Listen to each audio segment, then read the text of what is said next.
Sino po ba itong mga testigong ito na ginamit sa kaso nyo who eventually recanted their statements? Kung pagkabanggit niyo po kay Colonel Espenido at kay Kerwin Espinosa, opo, narinig po natin, narinig yung kanilang mga akusasyon sa akin. Pero sila po, hindi po sila ginawang witnesses in any of my 3 cases. Ang mga ginawa nilang witnesses are mostly yung mga believed convicts. Would you know who is the person cursing these witnesses? Yung dati po daw na Justice Secretary, Vitaliano Aguirre, at iba pa. Yung mga nag-udyok sa kanila, kumausap sa kanila, kasama na doon si former Justice Secretary Vitaliano Aguirre, subornation of perjury. Mr. Chair, that I wish to appeal to the Quadcom that perhaps we can look into the possibility of legislating in order to define and penalize the particular act of fabricating cases, Mr. Chair. Mr. President. Hindi kailangan. Ganun kakapal yung falsification pati forgery. I-apply mo lang yung batas. Yung revised penal code, sir. Tanungin mo lang yung abogado ninyo. Why make so many laws na wala namang kakwenta-kwenta? Okay, thank you, Mr. Nandiyan na President. lahat yan sa revised penal code. Ma'am, I understand that almost all your cases were dismissed already. That is correct, Your Honor. All cases were dismissed already. There are 3 cases. First one was dismissed, granted, the demurrer to evidence was granted in 2021. And then the second case, acquitted po ako in 2023. Although that acquittal was elevated to the Court of Appeals, or was questioned before the Court of Appeals by the Office of the Solicitor General, na labag po sa principle of sa right against double jeopardy. Kasi acquittal nga po. The third case was also dismissed this year, the last third trumped-up drug charge or case was dismissed, na-dismiss po nung July lang of this year. So, wala na po. And all these cases pertains to violations of the dangerous drugs law? Yes, conspiracy daw po to commit illegal drug trading. At first, it was just an illegal drug trading, consummated. Pero na-realize ho ata ng mga prosecutor ng DOJ na mahihirapan sila sa isang consummated illegal drug trading na charge dahil wala nga real evidence, walang physical evidence, walang drugs. Hindi nila in-identify. Ano ba yung drugs na traffic ko? Wala hong allegation, wala yun sa information. At walang money trail, walang paper trail. So kaya inamend nila po yung mga charges into conspiracy to commit illegal drug trading. Obviously believing that testimonial evidence would be enough. But as it turned out, hindi. Kaya nga po, na-dismiss yung 3 kaso kasi nag-rely lang dun sa mga laway nung mga perjured witnesses na mostly believed convicts. I remember, ma'am, during the previous hearings, you made mention about witnesses who recanted their testimonies, which were used in the prosecution of your cases.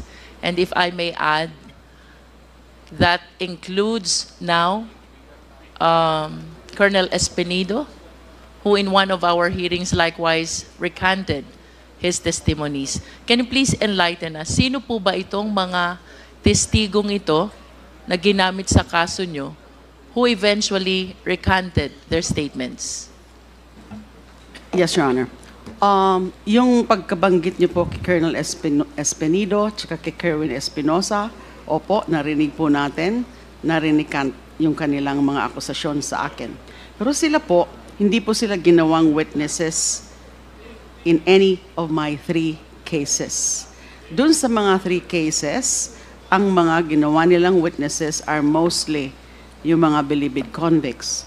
Now, some of them nag-retract. And then including din yung former OIC of Bucor and former NBI Deputy Speaker, NBI Deputy Director Rafael Ragos na nag-recant din po. And that is why na-acquit po ako dun sa second case. Kasi yung si Ragos lang po ang talagang key witness. Kung naniwala sila kay Ragos na nag-deliver siya ng pera sa bahay ko, baka nga hindi ako ma-acquit. Although, hindi rin po yun malinaw. Yung kwento na yun na nagdala siya ng pera on 2 occasions sa aking bahay. Now, yung recantation. So, nag-recant si Ragos, nag-recant sa kaso na yan. And then, meron hong dalawa, I cannot recall the names of the bilibid inmates, nag-recant sila in open court. Na yung iba po, sumulat po sila sa handling judge ng remaining case, yung 3rd remaining case. Sumulat sila na nais na nilang mag-recant dahil kino-urge lang daw sila at natakot po sila sa kaligtasan ng kanilang pamilya. Kahit ho ganon, sumulat sila diretso sa handling judge na magre-recant na sila. Dinismiss pa rin po ng handling judge. Kasi kahit wala po yung mga recantation na yan ng mga witnesses, ang conclusion ng judge, hindi credible ang mga witnesses na yan. Marami siyang nakita, inisa-isa niya. It was such an exhaustive decision or order granting demurrer to evidence. Inisa-isa niya yung mga testimonya ng mga bilibid inmates at nakita niya yung mga diferensya, yung mga inconsistencies on material points, yung incredulity, yung imposible na mga sinasabi nilang mga sitwasyon na kwinento lang nila na walang corroborative evidence, laway lang nila. So hindi na po kailangan yung recantation kasi dinismiss na po. Kakailanganin namin ng recantation sa panig ko, sa panig ng aking mga abogado. Kakailanganin namin yung mga recantation dun sa isasampa naming mga kaso against doon sa mga may kinalaman, may role, may hand doon sa pagfa-fabricate ng mga ebidensya, pagfa-fabricate ng kaso against me. Ma'am, perhaps the testimonies of those who recanted were not necessary to be able to establish a proof beyond reasonable doubt. But I humbly submit that somehow it was utilized to be able to establish probable cause for the purpose of filing those cases against you, which are all no bail cases Yes, Your Honor. that cost you incarceration for 7 years, ma'am? Almost 7 years, 6 months, 6 years, 8 months, and 21 days, or a total of 2,454 days. And I could imagine the immeasurable agony, the ordeal that you went through. Kanina po, ma'am, may binanggit kayo. These witnesses are being cursed. Would you know who is the person cursing these witnesses? Yung sinabi po ni Rafael Ragos, former NBI Deputy Director and Bucor OIC, yung dati po daw na Justice Secretary, Vitaliano Aguirre, at iba pa. Now, hindi pa ho namin alam kung sino-sino yung iba pa. May mga ideas kami, pero kailangan namin talaga na manggaling dun sa mga witnesses na yon para ituro na nila kung sino yung mga trumabaho sa kanila, yung mga kumausap sa kanila, yung mga pumilit sa kanila, yung mga nagbigay ng kung ano-ano mga promises sa kanila para mag-testify falsely against me. Yun po ang gusto rin naming malaman. Although meron na po kami mga nakalap na mga pangalan, pero kailangan ho namin talaga na manggaling mismo yon dun sa mga testigo na nag-recant. Considering, ma'am, what you believe is the extreme injustice that it cost you, not to mention the damage it cost to your name and reputation, I would anticipate that you have gone through a lot of reading already in finding the possible remedies and actions to be taken in order to repair, restore what needs to be restored. Can you please enlighten us, ma'am? Ano pong courses of action po ba ang iniisip nyo? Both criminal and civil. Civil for damages.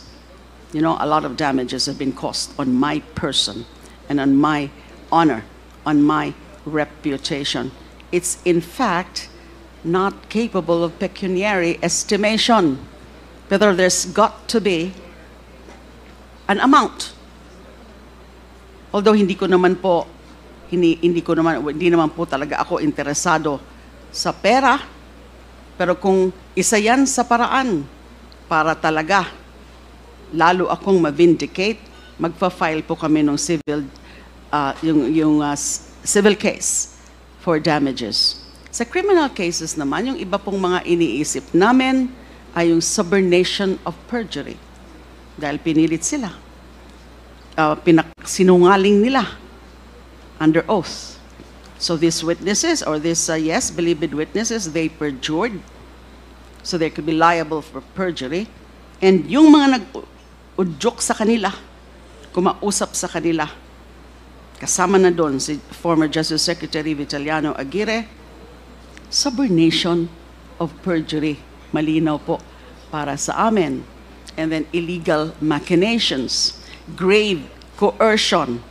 Yung kwento ni Kerwin Espinosa na pinilit lang ng dating PNP chief and now Senator Bato de la Rosa. That is grave coercion. So naghahanap pa po ng iba. Kasi sa tingin namin, kulang yun eh. Kulang yung mga ganong causes of action, ma'am. Your Honor. To really, vindicate me. Because I was so wronged na inimbento nila yung mga akusasyon. Binasya ko ng husto, minsan napakabastos ng mga sinasabi nila. Can you imagine po, Your Honor, you are also a mother. Apektado yung ang mga anak ko, yung mga kapatid ko, yung pamilya ko.